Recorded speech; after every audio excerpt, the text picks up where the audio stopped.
নদীর শান্ত জল যখন গোধূলির আলোয় চিকচিক করছিল,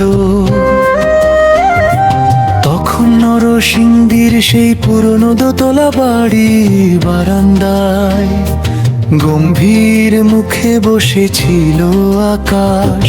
হাতে তার একটা পুরনো ডায়েরি, যা কিছুক্ষণ আগে সে মেঘনা তীরের এক ভাঙা হাটে খুঁজে পেয়েছে। ঠিক সেই সময় হল তদন্ত হয়ে বাড়ির উঠোনে এসে হাজির হলো তামিম।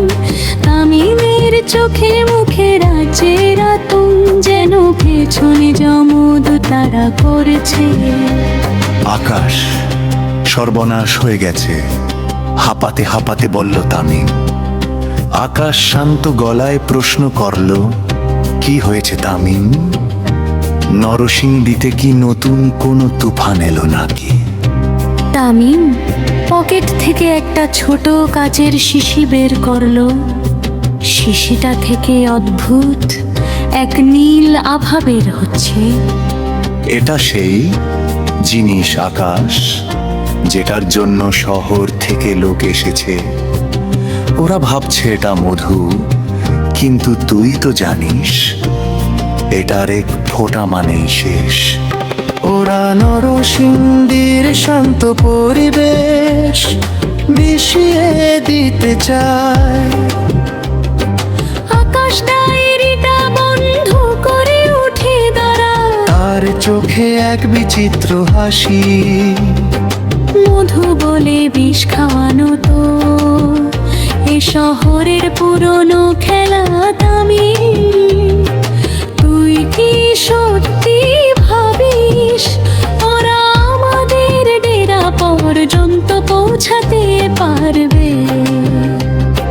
ঠিক তখনই বাড়ির চারপাশ ঘিরে ফেলল কয়েকটা কালো গাড়ি। হেডলাইটের তীব্র আলোয় উঠোনটা সাদা হয়ে গেল। ভেতর থেকে গম্ভীর এক কণ্ঠস্বর ভেসে এলো, তামিম, আকাশ, শিশিটা নিয়ে বেরিয়ে এসো। মিছিমিছি বিরোধ দেখিও না। তামিম আর আকাশ একে অপরের দিকে তাকাল। কোনো কথা হলো না, শুধু এক মুহূর্তের চোখের ইশারা। হঠাৎ করে আকাশ শীষ দিয়ে একটা চাট গাইয়া গানের সুর ধরলো। মধু হই হই বিষ খাওয়াইলা।